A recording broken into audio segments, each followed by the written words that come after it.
التنبيه الثالث: الشيطان حريص على إضلال بني آدم وإغوائهم، فقد أقسم وقال: فبعزتك لأغوينهم أجمعين إلا عبادك منهم المخلصين. اللهم اجعلنا منهم يا رب العالمين. ومن الغلو ومن إضلاله أن يوقع أن يخرج بني آدم من الصراط المستقيم إلى غلو أو إلى جفاء وتقصير. ومن الغلو التعصب للمشايخ، أخطأوا أو أصابوا. وبعض الناس يتعصب لشيخه، وما أن يخطئ ويضلل شيخ أحدا إلا ويقبل كلامه بلا سؤال ولا بحث، وهذا لا يجوز. بل ذكر ابن تيمية أن هذا من البدع والضلالات. نعم. ഷൈത്താൻ മനുഷ്യരെ ഈ യഥാർത്ഥ പാതയിൽ നിന്ന് തെറ്റിക്കാൻ എപ്പോഴും ബദ്ധശ്രദ്ധനായിട്ടാണ് ഇരിക്കുന്നത്. ഷൈത്താന്റെ കെണി നോക്കൂ. അവൻ സത്യം ചെയ്ത് പറഞ്ഞത് കാണാം. റബ്ബിനോട് പറഞ്ഞു: ഫബിഇസ്സതിക ലഉഗ്വിയന്നഹും അജ്മഈൻ ഇല്ലാ ഇബാദക മിൻഹുൽ മുഖ്ലസീൻ. നിന്റെ ഇസ്സത്ത് തന്നെ സത്യം, ഞാൻ അവരെ മുഴുവൻ, മനുഷ്യരെ മുഴുവൻ വഴിതെറ്റിക്കും, നിന്റെ മുഖ്ലസുകളായ, നീ പ്രത്യേകം തെരഞ്ഞെടുത്ത ആളുകളായ അടിമകളെ ഒഴികെ. അള്ളാഹു നമ്മെ കൂട്ടരെ ഉൾപ്പെടുത്തുമാറാകട്ടെ.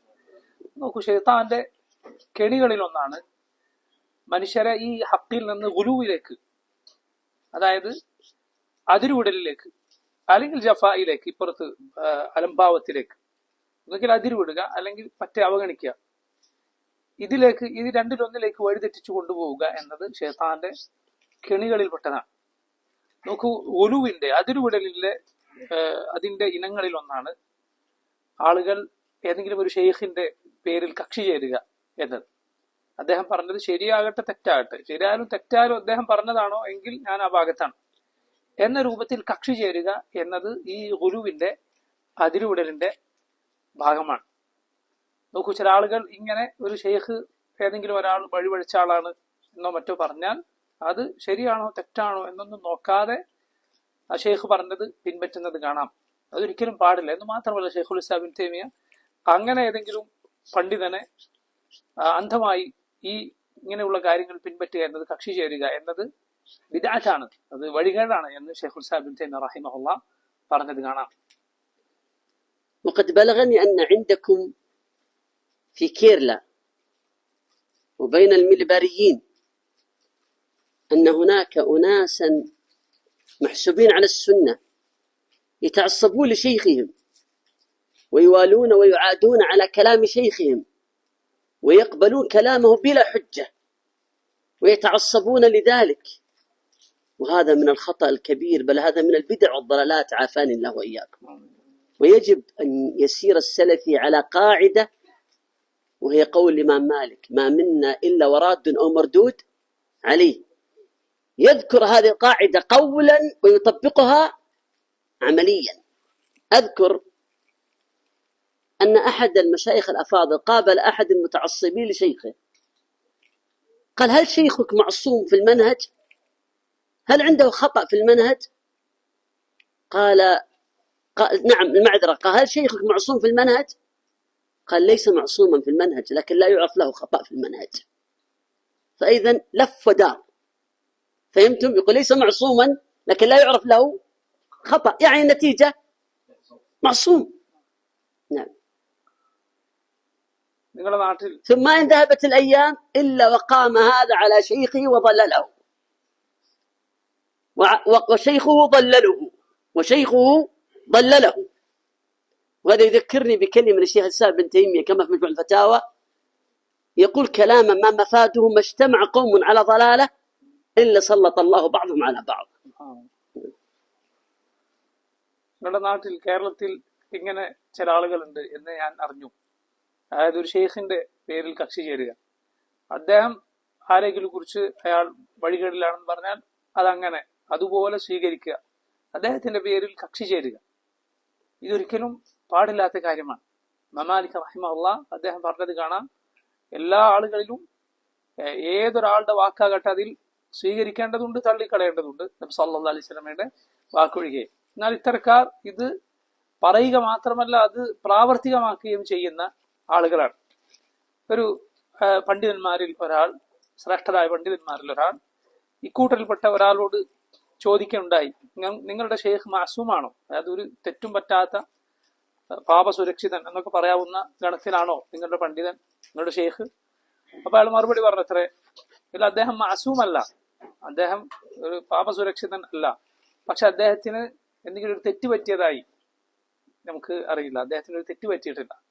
അപ്പൊ നോക്കൂ, എന്താണ് അദ്ദേഹം ആദ്യം നിഷേധിച്ചത് അത് തന്നെയാണ് ആദ്യം പിന്നീട് തിരിച്ച് അതിലേക്ക് തന്നെയാണ് എത്തുന്നത്. അത് മാസൂമല്ല, തെറ്റുപറ്റാത്ത ആളല്ല എന്ന് പറഞ്ഞു, പക്ഷെ യാതൊരു തെറ്റും പറ്റിയിട്ടില്ല എന്നും പറഞ്ഞു. ഇത് നോക്കൂ, ഇങ്ങനെയാണ് ആളുകൾ. അപ്പൊ ഇങ്ങനെ ഒരാളുടെ പേരിൽ, ഒരു ഷെയ്ഖിന്റെ പേരിൽ കക്ഷി ചേരും. എന്നിട്ട് കുറച്ചു കാലം കഴിഞ്ഞാൽ കാണാം ഇതേ ആള് വന്ന് ഈ ഷെയ്ഖ് ദലാലത്തിനാണ്, ആള് വഴിതെറ്റിപ്പോയിരിക്കുന്നു എന്ന് പറയുന്നത്, ഷെയ്ഖ് ഇവൻ വഴികേടിലാണ് എന്ന് പറയുന്നത് കാണാം.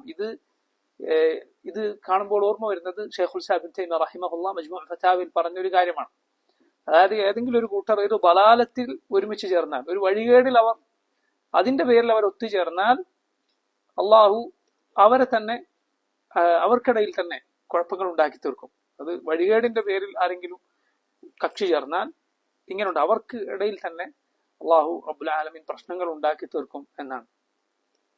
ومن عجيب أمر هؤلاء المتعصبة لأشياخهم أنه إذا كان الرجل معهم كالوا عليه بالمدائح العظيمة، فريد الزمان، وحيد الدار، المحقق المبدع، والناصح المنفرد، كلام عظيم، وما إن ينقلب عليهم إلا وينقلبوا ذما بأشد من مدحوا بمجرد أنه تركهم. هذا يذكرك بفعل اليهود مع عبد الله بن سلام لما قال أنت قال من هذا فيكم؟ قال هو خيرنا وابن خيرنا.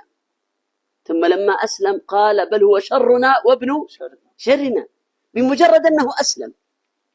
وهذا بمجرد أنه ترك تعظيم شيخهم انقلبوا عليه تماما. نعم. ഇത്തരക്കാർ ഏതെങ്കിലും ഒരാൾ അവരുടെ വഴി സ്വീകരിച്ചാൽ, അവരുടെ ഷെയ്ഖിന്റെ ആളായി മാറിയാൽ, അവർ എന്തെന്നില്ലാത്ത പുകഴ്ത്തലിന്റെ വാക്കുകൾ കൊണ്ട് അയാളെ പുകഴ്ത്തും, അയാളുടെ ഏറ്റവും വലിയ ആളാക്കി ചിത്രീകരിക്കും. അയാളെ പോലെ ഒരാൾ വേറെയില്ല, അദ്ദേഹത്തെ പോലെ മുഹഖിഖായ ഒരു പണ്ഡിതൻ വേറെയില്ല എന്ന രൂപത്തിലൊക്കെ പുകഴ്ത്തും. എന്നാൽ ഇവരുമായി ഒന്ന് തെറ്റിയാൽ, അവരുടെ ആ ഗ്രൂപ്പിൽ നിന്ന് മാറിയാൽ, പിന്നെ നേരത്തെ പുകഴ്ത്തിയതിനേക്കാൾ എത്രയോ മടങ്ങ് മോശമായ വാക്കുകൾ കൊണ്ട് ആളെ വിശേഷിപ്പിക്കും. എന്താണ് കാരണം? ഒരേ ഒരു കാരണം, അവരുമായി തെറ്റി, അവരുമായി ഉടക്കി എന്നതാണ്. ഇത് സുബ്ഹാനല്ലാഹ് യഹൂദികൾ അബ്ദുല്ലാഹ് ഇബ്നു സലാം റളിയല്ലാഹു അൻഹുവിനോട് ചെയ്തതുപോലെയാണ്. അബ്ദുല്ലാഹ് ഇബ്നു സലാം റളിയല്ലാഹു അൻഹു യഹൂദികളിലെ പണ്ഡിതനായിരുന്നു. അപ്പൊ അദ്ദേഹം മുസ്ലിമായി എന്നറിയുന്നതിന് മുൻപ് അവർ അബ്ദുല്ലാഹ് ഇബ്നു സലാം റളിയല്ലാഹു അൻഹുവിനെ കുറിച്ച് പറഞ്ഞു, ഖൈറുന ഇബ്നു ഖൈരിന, അദ്ദേഹം ഞങ്ങളുടെ ഏറ്റവും നല്ല ആളാണ്, ഏറ്റവും നല്ല ആളുടെ മകനാണ്. മുസ്ലിമായി എന്ന് അറിഞ്ഞപ്പോൾ ഉടനെ ഈ പറഞ്ഞ ഇതേ ആളുകൾ അബ്ദുല്ലാഹ് ഇബ്നു സലാം റളിയല്ലാഹു അൻഹുവിനെ കുറിച്ച് പറഞ്ഞു, ഹുവ ശർറുന വബ്നു ശർറിന, അദ്ദേഹം ഞങ്ങളുടെ ഏറ്റവും മോശക്കാരനാണ്, ഏറ്റവും മോശക്കാരനായ ആളുടെ മകനാണ്. എന്തേ അദ്ദേഹം ചെയ്തു? ഇസ്ലാം സ്വീകരിച്ചു എന്നത് മാത്രം. ആ ഒരൊറ്റ കാരണം കൊണ്ട് പറയുകയാണ് എന്ത്, നേരത്തെ പറഞ്ഞ പുകഴ്ത്തലൊക്കെ മാറ്റി ആളെ മോശമാക്കി ചിത്രീകരിക്കുകയാണ്. ومن الغلو غلو الحدادية. والحدادية من حيث الجملة قسمان. القسم الأول غلاة العذر بالجهل، لا يعذرون بالجهل في الشرك، وهذا لا إشكال فيه، هذا أحد القولين لأهل السنة. الإشكال أن من لا يعذر بالجهل، من لا يوافقهم على عدم العذر بالجهل، يتهمون بأنه مرجع ويضللونه ويقيمون الدنيا عليه. ثم لم يقفوا عند هذا الحد، بل اضطروا أن يبالغوا وأن يكذبوا على العلماء بأنهم معهم. بل قال كثير منهم إن جمعا من العلماء يقولون من لا يعذر بالجهل فهو كافر. إن جمع العلماء يقولون من يعذر بالجهل فهو كافر. رأيتم كيف؟ ومنهم من غلا ثم زاد الغلو غلوا وما استطاع أن يزعم أن العلماء لا يعذرون بالجهل، فقال العلماء هؤلاء ضلال كغيرهم، أو رد عليهم أو انتقصهم إلى غير ذلك. شيخ كلامي واضح ولا طويل؟ واضح، تفضل. ഇങ്ങനെയുള്ള ഒരു കൂട്ടരാണ് ഹദ്ദാദികൾ എന്നറിയപ്പെടുന്ന കൂട്ടർ. അവരിൽ രണ്ട് വിഭാഗമുണ്ട്. ഒരു കൂട്ടർ ഉദുർ ബിൽ ജഹൽ എന്ന മസലയിൽ അതിരുവിട്ട ആളുകളാണ്. അതായത് ഷിർക്ക് ചെയ്യുന്ന ആളുകൾക്ക് അവരുടെ അറിവുകേടിന്റെ ഒരു ഒഴികഴിവ് വകവെച്ചു കൊടുക്കുക. അറിവില്ലാത്തവരാണ് എന്നതുകൊണ്ട് അവരെ വ്യക്തിപരമായ മുശ്രിക്കുകളാണ് എന്ന് പറയാതിരിക്കുക എന്നൊരു വിഷയമുണ്ട്. പക്ഷെ അതിരുവിട്ട ആളുകളാണ് ഹദ്ദാദികളുടെ ഒരു കൂട്ടർ. അതായത് ഒരു നിലക്കും ഷിർക്ക് സംഭവിച്ചവന് അറിവില്ലായ്മയുടെ യാതൊരു ഒഴികഴിവുമില്ല, അവനെ മുശ്രിക്ക് എന്ന് തന്നെ പറയണം എന്ന വാദമുള്ള ഒരു കൂട്ടർ. അതൊരു കുഴപ്പമില്ല, കാരണം അത് അഹ്ലുസുന്നത്തിൽ ഒരു വിഭാഗം പണ്ഡിതന്മാർ അങ്ങനെയാണ് പറയുന്നത്. ഷിർക്കിന്റെ കാര്യത്തിൽ എന്തില്ല, അറിവില്ലായ്മയുടെ ഒരു ഒഴികഴിവ് നമുക്ക് വകവെച്ചു കൊടുക്കാൻ വകുപ്പില്ല. ഷിർക്ക് സംഭവിച്ചു അവൻ ഇസ്ലാമിന് പുറത്താണ്, അങ്ങനെ തന്നെ പറയണം. അവന്റെ അറിവില്ലായ്മ വകവെച്ചു കൊടുക്കേണ്ടതില്ല എന്നത് അഹ്ലുസുന്നത്തിന്റെ പണ്ഡിതന്മാരിൽ ഒരു കൂട്ടരുടെ അഭിപ്രായമാണ്. പക്ഷെ അതല്ല വിഷയം. ഈ ആളുകൾ അവിടെ നിർത്തിയില്ല. അവർ എന്ത് ചെയ്യാൻ തുടങ്ങി? അവർ ഏത് അവസ്ഥയിലെത്തി? ഇങ്ങനെ ഷിർക്ക് സംഭവിച്ച ആൾക്ക് അറിവില്ലായ്മയുടെ ഒഴിവുകഴിവ് വകവെച്ചു കൊടുക്കുന്നവരെ, അവരെ മുശ്രിക്ക് എന്ന് പറയേണ്ടതില്ല, മറിച്ച് അറിവില്ലാത്തവരാണ് എന്ന് പറയുന്നവരെ, അതാകട്ടെ അഹ്ലുസുന്നത്തിന്റെ ഒരു അഭിപ്രായമാണ്. അങ്ങനെ പറയുന്നവരെ ഇർജാദ് ആരോപിക്കും, ഇവർ മുർജിയാക്കളാണ് എന്ന് പറയും ഹദ്ദാദികൾ. എന്ന് മാത്രമല്ല, അതിനുശേഷം അവരെന്ത് പറയാൻ തുടങ്ങി? അവർ പണ്ഡിതന്മാരുടെ പേരിൽ കളവ് പറയാൻ തുടങ്ങി. ഇവരൊക്കെ നമ്മുടെ ആളുകളാണ്, പണ്ഡിതന്മാരൊക്കെ അവരുടെ അഭിപ്രായക്കാരാണ് എന്ന് പറയാൻ തുടങ്ങി. അവർ ഇങ്ങനെ ഒഴിവഴിവ് വകവെച്ചു കൊടുക്കുന്നവരെ മുർജികളാണ് അല്ലെങ്കിൽ കാഫറുകളാണ് എന്ന് പറയാൻ തുടങ്ങി. പണ്ഡിതന്മാരൊക്കെ ഞങ്ങളുടെ ഭാഗത്താണ് എന്ന് പറയാൻ തുടങ്ങി. പക്ഷെ പണ്ഡിതന്മാരുടെ വാക്കുകൾ അവർക്കെതിരായി വന്നപ്പോൾ പിന്നെ അവർ അതിനേക്കാൾ മോശമായ ഒരവസ്ഥയിലേക്ക് എത്തി. അവരിൽ മറ്റൊരു വിഭാഗം അങ്ങനെയാണ്. ഈ വലിയ വലിയ ഉലമാക്കളൊക്കെ വഴികേടിലാണ്, അവരൊക്കെ വലാലത്തിലാണ് എന്ന് പറയുന്ന അവസ്ഥയിലേക്ക് അവരെത്തിച്ചേർന്നു.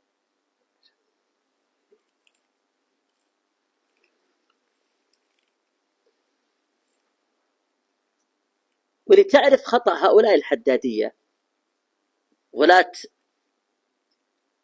مسألة العذر بالجهل، أن أشهر من لا يعذر بالجهل الشيخ العلامة الكبير عبد العزيز بن باز رحمه الله تعالى، والشيخ العلامة الكبير صالح الفوزان حفظه الله تعالى. وهذان العالمان حياتهم العلمية التي بلغت 60 سنة أو أكثر أو أقل عايشوا علماء آخرين يعذرون بالجهل، كالألباني وكمحمد أمان الجامي وكالشيخ محمد صالح العثيمين. طيب، عايشوا علماء آخرين يعذرون بالجهل كالعلامة الألباني، كالعلامة محمد أمان الجامي، كالعلامة محمد بن صالح العثيمين، كالعلامة مقبل الوادعي، كالعلامة عبد الرزاق عفيفي إلى آخرين. وكانت بينهم ألفة ومحبة، بل من مات قبل الآخر فإن المتأخر يثني على الرجل بعد موته، ولم يتعادوا. بل بلغني أنه حصل بينهم مناقشات في مجالس عدة في هذه المسألة ولم يتعادوا. حدثني أحد علماء اللجنة الإفتاء أنه في مجلس مع الشيخ عبد العزيز بن باز والشيخ عبد الله الغدياني إلى آخره اختلفوا وبحثوا هذه المسألة، وهذا لا يضر، بحث علمي وبينهم من المودة. ثم يأتيك الحداد المجنون، وأنا أعني ما أقول مجنون، يأتيك الحداد المجنون يقول إن ابن باز أو الفوزان يكفرون من يعذر بالجهل، وقد يتمسك بكلمة حمالة أوجه أو لا سياقها. والمنصف لا يتمسك بالكلمات بل يردها إلى منهج الرجل، وهذا في الكتاب والسنة وكلام العلماء. المشتبه يرد إلى المحكم وإلى سيرة الرجل وحياته، لا إلى كلمة من هنا أو هناك والله أعلم ما سابقها ولاحقها. ഹദ്ദാദികളുടെ വഴികേട് മനസ്സിലാക്കാൻ നമ്മളൊരു കാര്യം ചിന്തിച്ചാൽ മതിയാവും. അതായത് അഹ്ലുസുന്നത്തിന്റെ വലിയ പണ്ഡിതന്മാർക്കിടയിൽ ഈ വിഷയത്തിൽ അഭിപ്രായ വ്യത്യാസമുണ്ടായിരുന്നു. അവരിൽ അജ്ഞതയുടെ, അറിവില്ലായ്മയുടെ ഒഴിവുകഴിവ് ഷിർക്ക് സംഭവിച്ചവർക്ക് വകവെച്ചു കൊടുക്കുന്നവരുണ്ടായിരുന്നു, വകവെച്ചു കൊടുക്കാത്തവരുണ്ടായിരുന്നു. ഇല്ല, അങ്ങനെ യാതൊരു ഒഴികഴിവും ഷിർക്ക് സംഭവിച്ചവന് വകവെച്ചു കൊടുക്കേണ്ടതില്ല എന്ന അഭിപ്രായക്കാരാണ് ഷെയ്ഖ് ബിൻ ബാസ്, അതുപോലെ ഷെയ്ഖ് അൽ ഫൗസാൻ, ഷെയ്ഖ് ഇബ്നു ബാസ് റഹിമഹുല്ലാഹ്, അതുപോലെ ഷെയ്ഖ് ഫൗസാൻ ഹഫളഹുല്ലാഹ്. ഇവർക്ക് രണ്ടുപേരും അഭിപ്രായക്കാരാണ്. അതേസമയം ഒരു ശിർക്ക് സംഭവിച്ച ആൾക്ക് അജ്ഞതയുടെ ഒഴിവുകഴിവ് വകവെച്ചു കൊടുക്കണം എന്ന അഭിപ്രായക്കാരായ വലിയ പണ്ഡിതന്മാരുണ്ടായിട്ടുണ്ട്.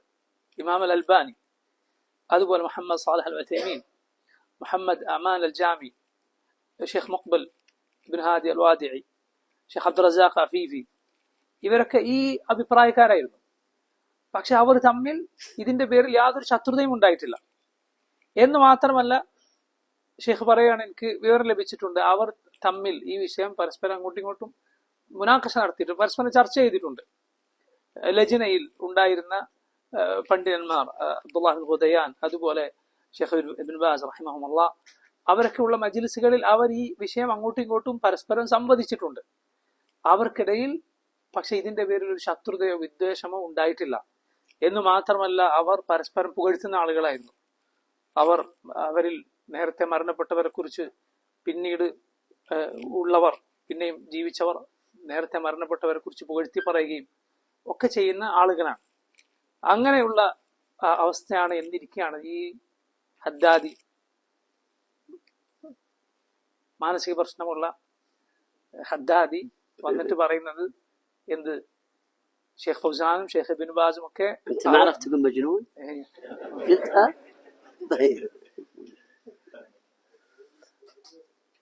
ഈ ഹദ്ദാദി എന്ത് പറയുന്നത്? ഷെയ്ഖ് ഫൗസാനും അതുപോലെ ഷെയ്ഖ് ഇബ്നു ബാസും ഒക്കെ അവരോട് ഈ വിഷയത്തിൽ എതിർ അഭിപ്രായമുള്ള ആളുകളെ അവരൊക്കെ വലാലത്തിനാണ്, അല്ലെങ്കിൽ അവരൊക്കെ കാഫറുകളാണ് എന്ന് പറഞ്ഞു എന്ന് ഹദ്ദാദി വന്ന് പറയുകയാണ്.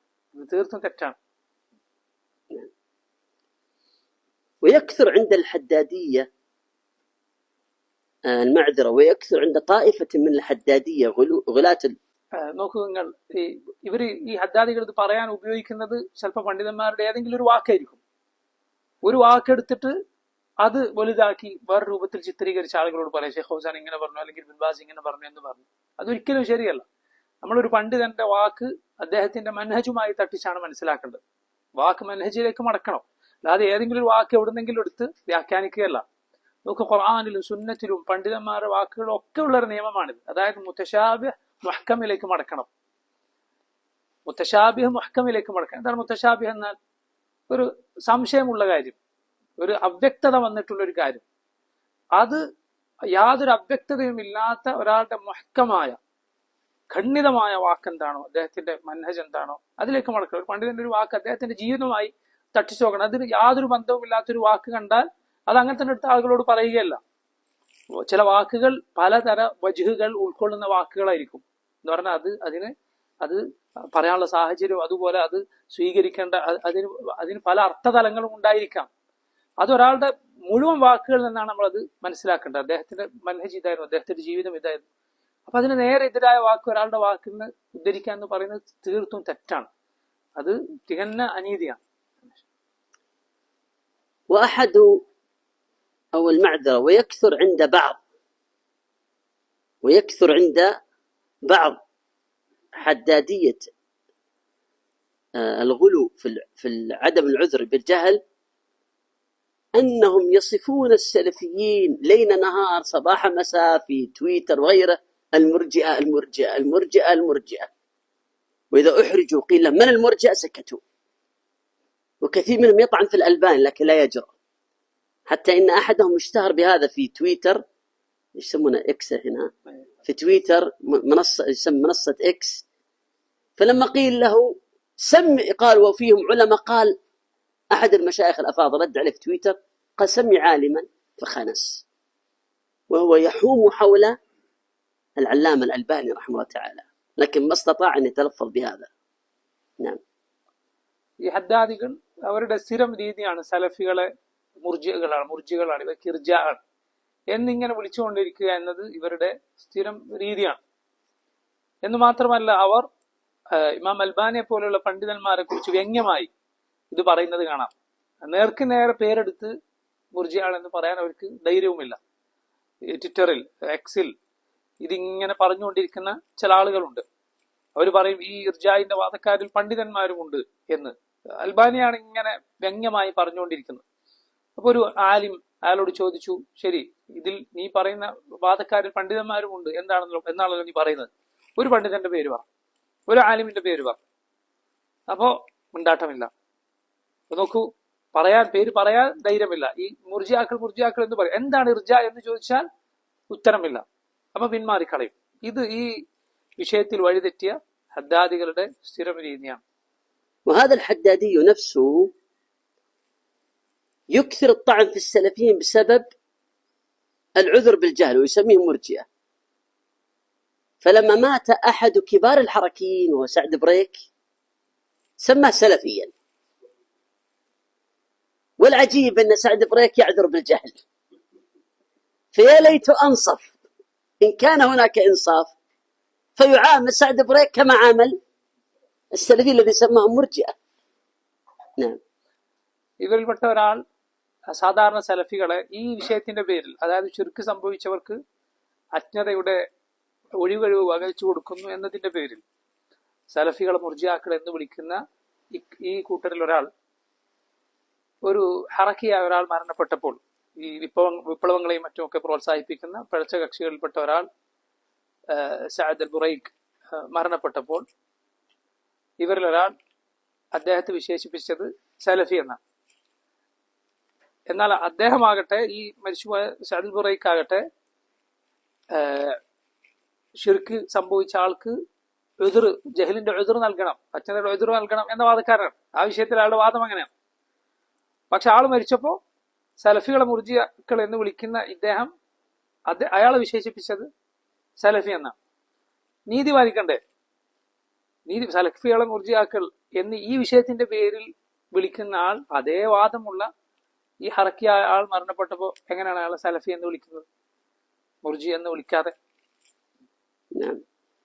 ومن الحدادية حدادية الغلاة في التبديع. ഹദ്ദാദികളുടെ കൂട്ടത്തിൽ തബ്ദീഇന്റെ വിഷയത്തിൽ അതിരുവിട്ട ആളുകളുമുണ്ട്. അഥവാ ജനങ്ങളെ ബിദ്അത്തുകാരായി എണ്ണുന്നതിന്റെ കൂട്ടത്തിൽ, ഇന്നാൾ ബിദ്അത്തുകാരനാണ് എന്ന് പറയുന്ന വിഷയത്തിൽ അതിരുവിട്ട ആളുകളും ഈ ഹദ്ദാദികളുടെ കൂട്ടത്തിലുണ്ട്. فيبدعون بالجزئيات وبلا ضوابط شرعية. ദീനിന്റെ വ്യവസ്ഥകളൊന്നും, ദീനിന്റെ നിയമങ്ങളും വ്യവസ്ഥകളൊന്നും പാലിക്കാതെ ആളുകളെ ബിദ്അത്തുകാരാക്കി ചിത്രീകരിക്കുന്നവർ ഈ ഹദ്ദാദികളുടെ കൂട്ടത്തിലുണ്ട്. التنبيه الرابع: كما أن هناك أناسا غلوا فإن هناك أناسا جفوا وميعوا وسهلوا. نعم. അതുപോലെ ഉണർത്താനുള്ള പ്രധാനപ്പെട്ട കാര്യം, ഈ അതിരുവിട്ട ആളുകളുണ്ട്, ഗുലൂവിന്റെ ആളുകളുണ്ട് എന്നതുപോലെ ജഫായിന്റെ അഥവാ അലംഭാവത്തിന്റെ, ദീൻ മയപ്പെടുത്തുന്ന, ദീനിൽ വെള്ളം ചേർക്കുന്ന ആളുകളും നേരെ മറുവശത്ത് ഉണ്ട്. وللأسف شاعوا وكثروا في السلفيين. ഖേദകരമായ കാര്യം, സലഫികളിൽ ഈ ആളുകൾ ധാരാളമായുണ്ട്. ഈ ഒരു തമയ്യുഇന്റെ അഥവാ മായം ചേർക്കുന്ന, ദീനിൽ വെള്ളം ചേർക്കുന്ന ആളുകളും ധാരാളമുണ്ട്. وكم من سلفي كان جيدا متقدما فتقهقر الوراء ورجع بسبب شبهة التمييع. ഈ തമീഇന്റെ അഥവാ ഇങ്ങനെയുള്ളൊരു മയപ്പെടുത്തലിന്റെ പിന്നാലെ പോയതിന്റെ പേരിൽ എത്രയോ നല്ല സലഫികൾ അവരുടെ ആ നല്ല മുന്നേറ്റത്തിൽ നിന്ന് പിറകോട്ട് പോയിട്ടുണ്ട്. അവർ പിന്നോക്കം പോയത് കാണാം ഈ ഒരു വാദം അതിൽ പെട്ടുപോയതിന്റെ പേരിൽ. والمميعة إذا نظرت إليه من بعيد لا تدري أهو سروري أو سلفي. ഈ വാദമുള്ള ആളുകൾ, ഇങ്ങനെ വെള്ളം ചേർക്കുന്ന ആളുകൾ, അവരെ നീ ദൂരെ നിന്ന് വീക്ഷിച്ചാൽ നിനക്ക് മനസ്സിലാവുകയില്ല ഇതൊരു സലഫിയാണോ അതല്ല ഒരു സുറൂരിയാണോ എന്ന് മനസ്സിലാക്കാൻ കഴിയില്ല. ولا تدري أهو سروري تقنع بقناع السلفية ليخدع السلفيين أو سلفي ضعف فقارب السروريين. ഒരു സുറൂരി സലഫി കുപ്പായമിട്ട് വന്നതാണോ അതല്ല ഒരു സലഫി സുറൂരികളോട് ഒന്ന് അടുത്തതാണോ എന്ന് നിനക്ക് സംശയം തോന്നി. ഇത് ഏതാണ് വകുപ്പ് എന്ന് ഇങ്ങനെയുള്ള ആളുകൾ കണ്ടാൽ മനസ്സിലാവുകയില്ല. ولهم علامات منها أنهم لا يحبون الردود على المخالفين حتى ولو كانت بعدل وعلم وحجة، لا يحبونهم، وإن قالوا بألسنتهم نحن نؤيد الرد على المخالف، لكن عمليا لا يحبون الردود على المخالفين، ويزهدون طلابا من الحضور عند من يرد على المخالفين. ഇവർക്ക് ചില അടയാളങ്ങളുണ്ട്. അതിലൊന്നാണ് ഇവർക്ക് എതിരാളികൾക്ക് മറുപടി പറയുക എന്ന കാര്യം ഇങ്ങനെയുള്ള ആളുകൾക്ക് ഇഷ്ടമാവുകയില്ല. മറുപടി നല്ല ഇൽമിന്റെ അടിസ്ഥാനത്തിൽ നല്ല ശരിയായ മാർഗമനുസരിച്ചുള്ള മറുപടിയാണ് എങ്കിൽ പോലും ഇങ്ങനെയുള്ളവർക്ക് എതിരാളികൾക്ക് മറുപടി പറയുന്നത് ഇഷ്ടമല്ല. അവർ പറയും ഞങ്ങൾക്ക് മറുപടിയൊക്കെ പറയണം, എതിരാളികൾക്ക് തെറ്റിന്റെ സലഫിയത്തിന്റെ എതിർകക്ഷികൾക്ക് മറുപടിയൊക്കെ പറയണം എന്നവർ പറയുമെങ്കിലും പ്രവൃത്തിപഥത്തിൽ അവരത് കൊണ്ടുവരികയില്ല. ഇങ്ങനെ മറുപടി പറയുന്ന ആളുകളുടെ മജ്ലിസിൽ പങ്കെടുക്കുന്നത് അവർ പ്രോത്സാഹിപ്പിക്കുകയില്ല. അതോട് അവർ വിലക്കുകയാണ് ചെയ്യുക. العلامة الثانية يحبون الرماديين. أتدري ما الرمادي؟ هو الذي ليس أبيض ولا أسود. وقد ذكر ابن تيمية في كتاب المسائل في المجلد 4 عن رجل سماه سعد الدين، قال وهو أبلق، لا أبيض ولا أسود، وبلغة العصر يسمى ماذا؟ رمادي. المسائل، كتاب المسائل، عرفت المسائل ابن تيمية اللي طبع مؤخرا في مجلدات. ഈ പറഞ്ഞ ആളുകളുടെ, ഈ വെള്ളം ചേർക്കുന്നു എന്ന് പറഞ്ഞ ആളുകളുടെ രണ്ടാമത്തെ അടയാളം, ഇവർക്കിഷ്ടം റമാദികളെയാണ്. എന്ന് പറഞ്ഞാൽ റമാദി എന്ന് പറഞ്ഞാൽ അത് ചാരനിറം എന്നാണ് അതിന്റെ അർത്ഥം. വെളുപ്പമല്ല കറുപ്പമല്ല, ഇങ്ങനെയുള്ള ആളുകളാണ് ഇവർക്ക് ഇഷ്ടം. ആ ഒരു രീതിയാണ് ഇഷ്ടം. ഷെയ്ഖുൽ ഇസ്ലാം ഇബ്നു തൈമിയ്യ അദ്ദേഹത്തിന്റെ മസായിലിൽ സഅദുദ്ദീൻ എന്നു പേരുള്ള ഒരാളെ കുറിച്ച് വിശേഷിപ്പിച്ചത് കാണാം. അയാൾ ഒരു അബ്ലഖാണ് എന്ന് പറഞ്ഞാൽ വെളുത്തതുമല്ല കറുത്തതുമല്ല. അതായത് ഈ രൂപത്തിൽ നിലപാടുള്ള ഒരാളെ ഷെയ്ഖുൽ ഇസ്ലാം ഉപയോഗിച്ച പദപ്രയോഗമാണ്. അത് പഴയ പദപ്രയോഗമാണ് അബ്ലഖ് എന്ന് പറയുന്നത്, വെള്ളയും കറുപ്പും അല്ലാത്തത്. ഈ കാലത്തെ പദപ്രയോഗമാണ് റമാദി എന്ന് പറയുന്നത്.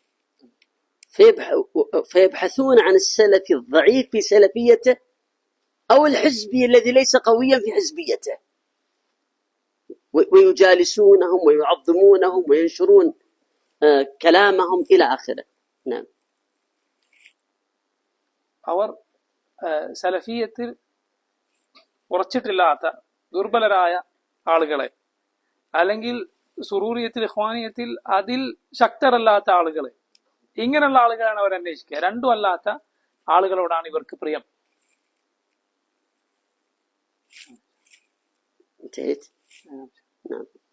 العلامة الثالثة يجالسون الحزبيين ولهم علاقة بهم ولقاءات ويجعلونهم أصحابا لهم، شيء يظهرونه وشيء يخفونه. العلامة الثالثة يجالسون الحزبيين ولهم بهم علاقة، وهذه العلاقة شيء منها يظهرونه وشيء منها يخفونه. نعم. മൂന്നാമത്തെ അടയാളം, ഇവർ ഹിസ്ബികളായ ആളുകളുടെ കൂടെ ചേരുകയും അവരുടെ കൂടെ ഇരിക്കുകയും ചെയ്യുന്ന ആളുകളാണ്. അവരത് ചില സന്ദർഭങ്ങളിൽ വെളിപ്പെടുത്തും, ചില സന്ദർഭങ്ങളിൽ അവരത് മറച്ചു വെക്കും. അത് ഇപ്പോഴും ഒരുപോലെ അവർ വെളിപ്പെടുത്തുകയില്ല. അവരത് മറച്ചു വെക്കാൻ ശ്രമിക്കുക എന്നത് അവരുടെ ഒരു രീതിയാണ്. العلامة الرابعة والخامسة. العلامة الرابعة لا يحبون الكلام في المنهج، وتراهم يمزحون ويتضاحكون، وإذا جاء الكلام في الحزبيين والمنهج قال لماذا لا نطلب العلم وننشغل بالعلم؟ أنت قبل قليل تضحك وتمزح ساعات، لماذا لا تذكر العلم لما جاء المنهج؟ لأن في نفسهم ضعفا وموقفا من جهة المنهج السلفي. نعم. ഇവരുടെ നാലാമത്തെ അടയാളമാണ് ഇവർക്ക് മൻഹജ് സംസാരിക്കുക, സലഫി മൻഹജിനെ കുറിച്ച് പറയുക എന്നത് ഇഷ്ടമല്ല. ആ വിഷയം സംസാരിക്കുന്നവർക്ക് ഇഷ്ടമല്ല. ഈ ആളുകൾ ഇങ്ങനെ കളിച്ചും ചിരിച്ചുമൊക്കെ ഒരുപാട് നേരം കളയുന്നത് കാണാം. അതേസമയം അതേ ആളുകൾ മൻഹജിയായ വിഷയം സംസാരിക്കുമ്പോൾ ഇവർ പറയും നമുക്ക് ദീൻ പഠിച്ചുകൂടെ, പഠനത്തിന് വേണ്ടി സമയം നീക്കി വെച്ചുകൂടെ, നിങ്ങളാണല്ലോ ഇത്രയും നേരം സമയം കളഞ്ഞത് കളിച്ചും ചിരിച്ചുമൊക്കെ. ഈ വിഷയം പറയുമ്പോൾ മാത്രം എന്തിനാണ് നിങ്ങൾ നമുക്ക് ഇൽമു പഠിക്കണ്ടേ, അതിനുവേണ്ടി നേരം നീക്കി വെച്ചുകൂടെ എന്ന് പറയുന്നത് മൻഹജിനെ കുറിച്ച് അത് പറയുന്നത് ഇഷ്ടമല്ല എന്നത് ഇവരുടെ ഒരു അടയാളമാണ്. ويصدون عن المنهج السلفي وتعلمه والحماس له بسبل وطرق، منها التأصيل العلمي، فيقولون نشتغل بالتأصيل، التأصيل وهي كلمة حق يراد بها باطل. ومنها عدم العجلة، لا تكن عجلا، لا تكن كذا، لا تكن كذا. ومنها اتهام السلفيين بقلة العقل، وأن مقتضى العقل أن تسكت، إلى غير ذلك من الطرق التي لا قيمة لها عند من يعرف حقيقة الأمر. نعم. സലഫി മൻഹജ് സംസാരിക്കുന്നത് തടയാൻ, എതിരാളികൾക്ക് മറുപടി പറയുന്നത് തടയാൻ ഇവരുടേതായ ചില വഴികളുണ്ട്, രീതികളുണ്ട്. അതിലൊന്നാണ് ഇവർ പറയും തഅ്സീലുൽ ഇൽമി, അതായത് ആദ്യം നമ്മൾ അറിവിന്റെ അടിത്തറ കെട്ടിപ്പടുക്കുക, ആദ്യം പഠിക്കേണ്ട കുറെ കാര്യങ്ങളുണ്ട്, അത് പഠിക്കുക എന്നിങ്ങനെ തഅ്സീലുൽ ഇൽമി എന്ന വാക്ക് ഇവരിങ്ങനെ ഉരുവിട്ടുകൊണ്ടിരിക്കും. ആ വാക്ക് നല്ല വാക്കാണ്. കലിമത്ത് ഹഖിൻ ഉരീദ ബിഹ ബാത്തിൽ എന്ന് പറഞ്ഞതുപോലെയാണ്. വാക്ക് സത്യമാണ്, പക്ഷെ അതുകൊണ്ടുള്ള ഉദ്ദേശം ബാത്തിലാണ്, തെറ്റാണ്. ഇത് ഇവരുടെ ഒരു രീതിയാണ്. അതുപോലെ ഇവരുടെ മറ്റൊരു രീതിയാണ്, ഇവർ പറയുന്നത് തിരക്കൂട്ടരുത്, ധൃതി കാണിക്കരുത്, മറുപടി പറയുന്നത് ഒഴിവാക്കാൻ, അതിന് തടസ്സം നിൽക്കാൻ ഉപയോഗിക്കുന്ന മറ്റൊരു വാക്കാണത്. അതുപോലെ മൂന്നാമത് ഇവർ പറയുന്ന മറ്റൊരു കാര്യമാണ്, ഇങ്ങനെ മറുപടി പറയാ എന്നത് അത് ബുദ്ധിയില്ലായ്മയുടെ അടയാളമാണ്. ബുദ്ധിയുടെ അടയാളം ഉണ്ടാതിരിക്കുക, നിശബ്ദത പാലിക്കുക എന്നതാണ്. ഇതൊക്കെ ഇങ്ങനെ മൻഹജിയായ വിഷയം സംസാരിക്കുന്നതിന്, എതിരാളികൾക്ക് മറുപടി പറയുന്നതിന് ഉടക്കു വെക്കാൻ ഇത്തരക്കാർ ഉപയോഗിക്കുന്ന വഴികളാണ്.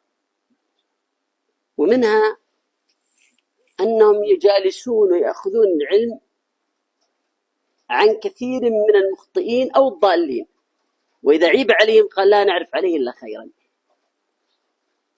إما أنهم لم يبحثوا عن حاله، ومجرد ذلك مجرد ألا يعلموا يقينا شيئا من سوءه يأخذون عنه ويجالسونه ويتعامون ويتجاهلون عن أخطائه ولا يبحثون خشية أن يقعوا على أخطائه. واضح يا مشايخ؟ نعم. ഇവരുടെ മറ്റൊരു രീതിയാണ്, ഒരുപാട് പിഴവുകളുള്ള, ഒരുപാട് തെറ്റായ വാദഗതികളുള്ള ആളുകളിൽ നിന്ന് അറിവ് സ്വീകരിക്കും. ചോദിച്ചാൽ പറയും, എന്താണ് നിങ്ങൾ ഇങ്ങനെ ചെയ്യുന്നത്, അദ്ദേഹം ഇങ്ങനത്തെ ഒരുപാട് വിഷയങ്ങളിൽ പാളിച്ചുള്ള ആളാണല്ലോ എന്ന് പറഞ്ഞാൽ അവർ പറയും, ഞങ്ങൾക്ക് അദ്ദേഹത്തെ കുറിച്ച് ഖൈറ് മാത്രമേ അറിയുള്ളൂ, മോശമായിട്ടൊന്നും അറിയില്ല. അപ്പൊ ഗുരുതരമായ തെറ്റുകൾ പലതും കണ്ടില്ല എന്ന് നടിക്കുക, അതേക്കുറിച്ച് അന്വേഷിക്കാതിരിക്കുക എന്നത് ഇവരുടെ രീതിയാണ്. അത് ആ തെറ്റ് കാണാതിരിക്കാൻ വേണ്ടി കരുതി കൂട്ടി അങ്ങനെ ചെയ്യുകയാണ്. ഇത് ഇത്തരക്കാരുടെ ഒരു അടയാളമാണ്. وكان المفترض ألا يأخذ العلم عنه إلا بعد التثبت كما تقدم. യഥാർത്ഥത്തിൽ ചെയ്യേണ്ടിയിരുന്നത് തസബ്ബുത്തിന് ശേഷം മാത്രമേ, ഒരാൾ ശരിയായ വഴിയിലാണ് എന്ന് ഉറപ്പിച്ച ശേഷം, അത് വ്യക്തമായതിനു ശേഷം മാത്രമേ ഒരാളിൽ നിന്ന് അറിവ് സ്വീകരിക്കാൻ പാടുള്ളൂ എന്നതായിരുന്നു ചെയ്യേണ്ടിയിരുന്നത്. അതല്ലാതെ ഇങ്ങനെയുള്ള ആളുകളിൽ നിന്ന് അറിവ് സ്വീകരിക്കുകയല്ല ചെയ്യേണ്ടിയിരുന്നത്. العلامة الخامسة التكلف في الدفاع عن أخطاء المخطئين والمبالغة في ذلك والمبالغة في الإعذار، وهذا خطأ ولم يفعله سلف هذه الأمة، فإن الخطأ خطأ. ഇവരുടെ അഞ്ചാമത്തെ അടയാളമാണ് തെറ്റുകളെ ന്യായീകരിക്കാൻ അതിന് വളരെ അങ്ങേയറ്റം പരിശ്രമിക്കുക, അതിനൊരു ശരിയല്ലാത്ത വഴി തകല്ലുഫ് സ്വീകരിക്കുക എന്ന് പറഞ്ഞാൽ അതിന് എങ്ങനെയെങ്കിലും പ്രയാസപ്പെട്ട് തെറ്റുകളെ ശരിയാക്കാൻ ശ്രമിക്കുക എന്നത് ഇവരുടെ രീതിയാണ്. അതുപോലെ ഉദ്ർ കൊടുക്കുന്നതിൽ ആ തെറ്റ്, അതിന് ഇങ്ങനെ എന്തെങ്കിലും കാരണം ഉണ്ടാവും, ഇങ്ങനൊരു ന്യായം ഉണ്ടാവും, ചിലപ്പോൾ അതായിരിക്കും മൂപ്പരുടെ ഇങ്ങനെ ഒരു ന്യായം അതിനുണ്ടായേക്കാം എന്നിങ്ങനെ ഉദ്ർ കൊടുക്കുന്നതിൽ പരിധി വിടുക, ഇതും ഇത്തരക്കാരുടെ രീതിയാണ്. കഷ്ടപ്പെട്ട ഒരാളെ ശരിയാക്കാൻ നോക്കുക. യഥാർത്ഥത്തിൽ ചെയ്യേണ്ടിയിരുന്നത് ഹത്താണെന്ന് പറയലാണ്, തെറ്റാണെന്ന് പറയലാണ് രീതി. ആ തെറ്റിനെ എങ്ങനെയെങ്കിലും കഷ്ടപ്പെട്ട് ശരിയാക്കിയെടുക്കുന്നത് അത് ശരിയായ രീതിയല്ല. وإن المبالغة في الإعذار داخل في عموم ما روى البخاري عن عمر نهينا عن التكلف. ഇങ്ങനെ തെറ്റുകളെ കഷ്ടപ്പെട്ട് ന്യായീകരിക്കുക, എന്തെങ്കിലും ഒഴിവൊഴിവുകൾ എങ്ങനെയെങ്കിലും കണ്ടെത്തി കൊടുക്കുക എന്നത് ഉമർ ഖത്താബ് റളിയല്ലാഹു അൻഹുവിൽ നിന്ന് വന്നിട്ടുള്ള ഇമാം ബുഖാരി ഉദ്ധരിച്ചിട്ടുള്ള വാക്കിന്റെ പരിധിയിൽ വരുന്ന കാര്യമാണ്. അതായത് നുഹീന അനി തകല്ലുഫ്, ഞങ്ങളോട് നബി സല്ലല്ലാഹു അലൈഹി വസല്ലം തകല്ലുഫ് വിലക്കിയിരിക്കുന്നു. ഞങ്ങൾ തകല്ലുഫ് വിലക്കപ്പെട്ട ആളുകളാണ്. അഥവാ ഒരു കാര്യം എങ്ങനെയെങ്കിലും ഏച്ചുകെട്ടി ഉണ്ടാക്കുക, അതാണ് തകല്ലുഫ് എന്ന് പറഞ്ഞാൽ.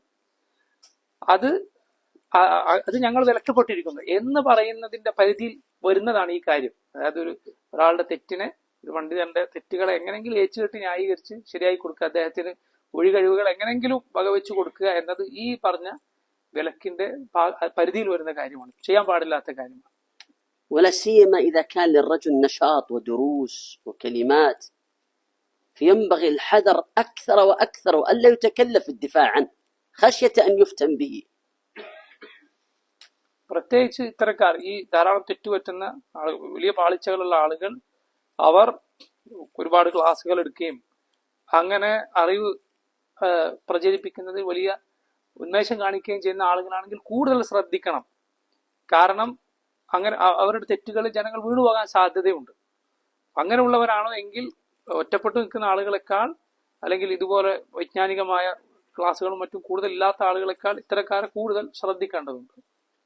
العلامة السادسة: يكثرون الكلام حول عدم التبديع وعدم المبالغة في الرد والفوضى في التبديع.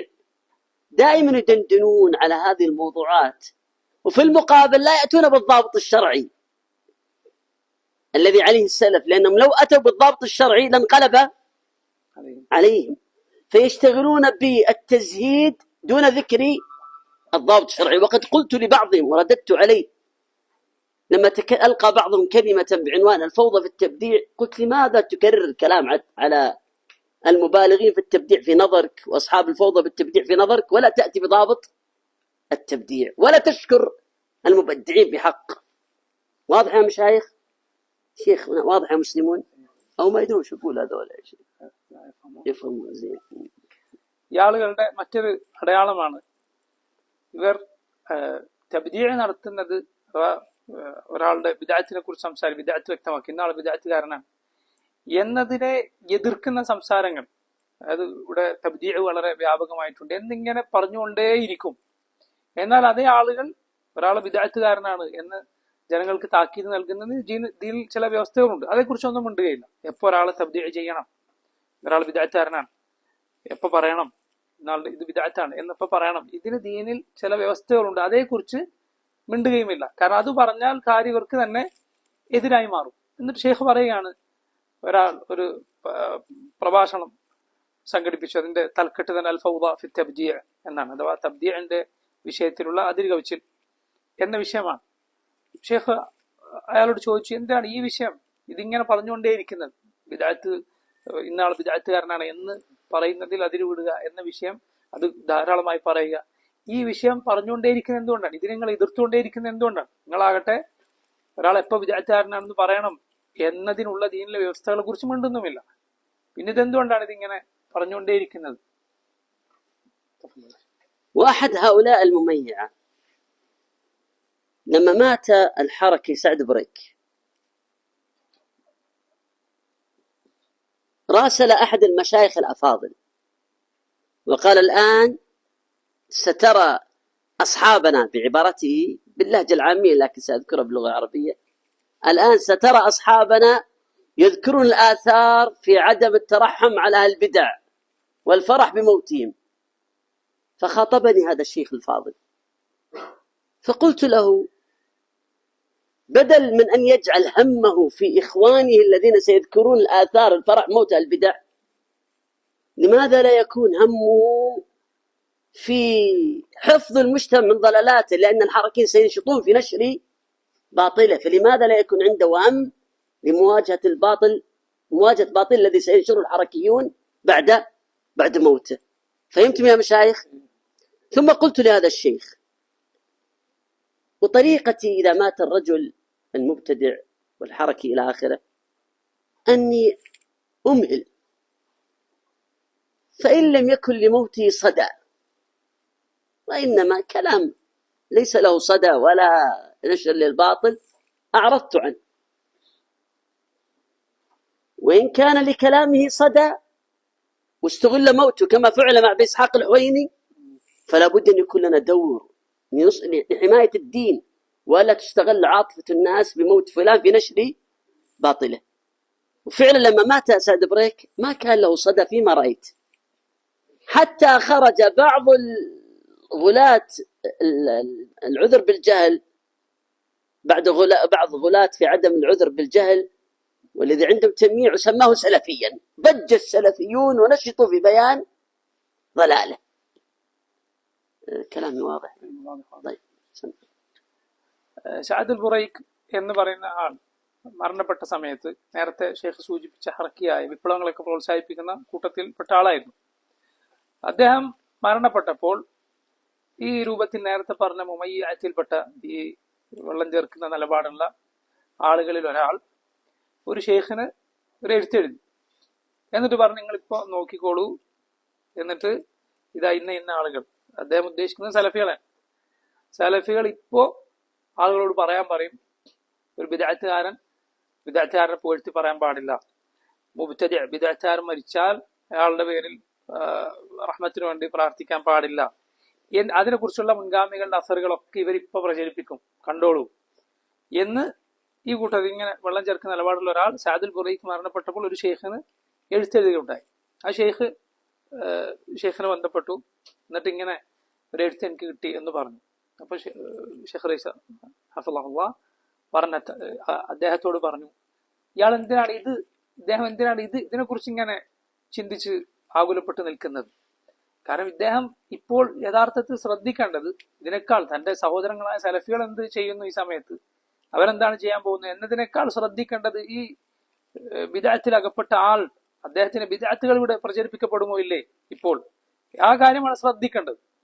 ജനങ്ങളിൽ അത് പ്രചരിപ്പിക്കപ്പെടുന്നുണ്ടോ എന്നതാണ്, അതേക്കുറിച്ചാണ് ഒരാൾക്ക് ആകുലത വേണ്ടത്, അതേക്കുറിച്ചാണ് ശ്രദ്ധ വേണ്ടത്. എന്നൊരു ഷെയ്ഖ് പറയാണ്, ഇത്തരക്കാർ ആരെങ്കിലും മരണപ്പെട്ടാൽ, അഥവാ ഇങ്ങനെ ബിദ്അത്തുകളിൽ അകപ്പെട്ട ആരെങ്കിലും മരണപ്പെട്ടാൽ എന്റെ രീതി ഒരു അവധാനത പുലർത്തുക എന്നതാണ്, ഒന്ന് പറയാതിരിക്കുക എന്നതാണ്. ആദ്യം നോക്കും എന്താണ് സ്ഥിതി. ചില ആളുകൾ ബിദ്അത്തുകാർ മരണപ്പെട്ടാൽ അതിന്റെ ആളുകൾ അതൊരു അവസരമായി എടുക്കും, അയാളുടെ ആശയങ്ങൾ പ്രചരിപ്പിക്കാനും അത് ജനങ്ങൾക്കിടയിൽ ആ അവസരം മുതലെടുത്ത് ആൾ മരണപ്പെട്ടപ്പോൾ ആ മരണ വാർത്ത ഉപയോഗപ്പെടുത്തി ആളുകൾക്കിടയിൽ പ്രചരിപ്പിക്കാൻ ശ്രമിക്കും. അബൂ ഇസ്ഹാഖ് അൽ ഹുവൈനി എന്ന് പേരുള്ള മിസ്റിലെ ഈ തരത്തിൽ വാദഗതികളുള്ള ഒരാളായിരുന്നു. അദ്ദേഹം മരണപ്പെട്ടപ്പോൾ ആളുകൾ ചെയ്തത് അതാണ്. അപ്പൊ നമുക്ക് എന്ത് ചെയ്യേണ്ടി വരും? അദ്ദേഹത്തിന്റെ ബിദ്അത്തുകൾ പറഞ്ഞ് അതിനെതിരെ ജനങ്ങളെ ബോധവൽക്കരിക്കേണ്ടി വരും. അതേസമയം ഈ സഅദുൽ ബുറൈഖ് എന്ന് പറയുന്ന ആള് മരണപ്പെട്ടപ്പോ ഇങ്ങനെ ഒന്നും ഉണ്ടായില്ല, യാതൊരു ഒച്ചപ്പാടുണ്ടായില്ല, ആ മരണത്തിന് അതുകൊണ്ടൊരു പ്രതിധ്വനി ഉണ്ടായില്ല.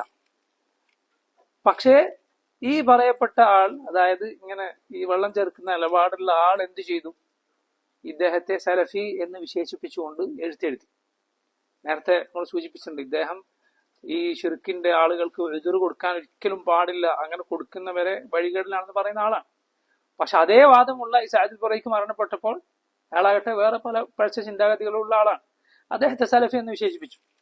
ആ സലഫി എന്ന് വിശേഷിപ്പിച്ചപ്പോഴാണ് പ്രശ്നങ്ങൾ ഉണ്ടായത്, അയാളുടെ വാദങ്ങൾ പ്രചരിപ്പിക്കപ്പെടാൻ തുടങ്ങി. അപ്പോൾ സ്വാഭാവികമായി എന്ത് ചെയ്യേണ്ടി വന്നു? ആളുടെ വഴികേടുകളെ കുറിച്ച് ജനങ്ങൾക്ക് താക്കീത് നൽകേണ്ടി വന്നു. وبهذا أنتهي. أسأل الله أن يعلمنا ما ينفعنا وأن ينفعنا بما علمنا، وجزاكم الله خيرا.